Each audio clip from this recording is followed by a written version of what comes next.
Namaskar dosto. Welcome to today's explainer. Today, we're putting on our detective hats and going on a seriously fascinating historical adventure. We are going to trace the invisible footprints of our daily vocabulary across entire continents. Think of it as a linguistic detective story. But the clues aren't hidden away in some dusty ancient ruins, they're actually in the very words we speak every single day. So, are you ready to solve this history mystery? Let's dive right in. To crack this case, here is our roadmap. We'll start with the roots of impurity through the word mal, then look at sowing seeds with the word sow. After that, we'll figure out exactly how Sanskrit traveled, track the ancient carriers and migrations, and finally, we'll open up a stunning Baltic time capsule. All right, part 1, roots of impurity, the word mal.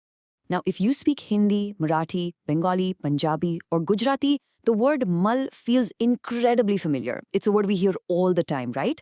But its roots go much, much deeper than we usually realize.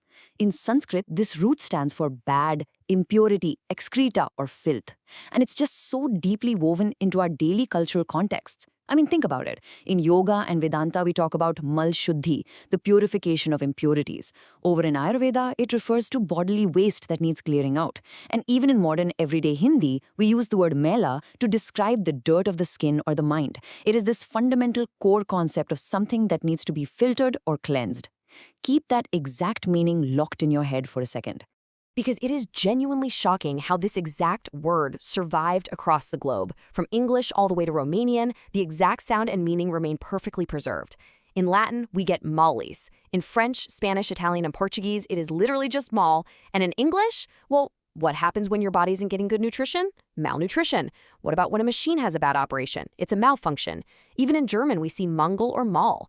We're talking about cultures thousands of miles apart, yet this ancient Sanskrit root for bad or impurity has permanently locked itself into their everyday speech. It's exactly the same. Moving on to part 2, sowing seeds, the word sow. We just looked at human impurity, so let's pivot to something deeply tied to human survival and early civilization: agriculture. The root sow or su means to cultivate, to scatter seeds, or to sow. This root is intimately tied to farming across all Indian languages. In fact, it is so foundational that it actually birthed the word sita, which historically means plowed land or a furrow. It's quite literally a word of creation and growth. In this linguistic seed was planted globally.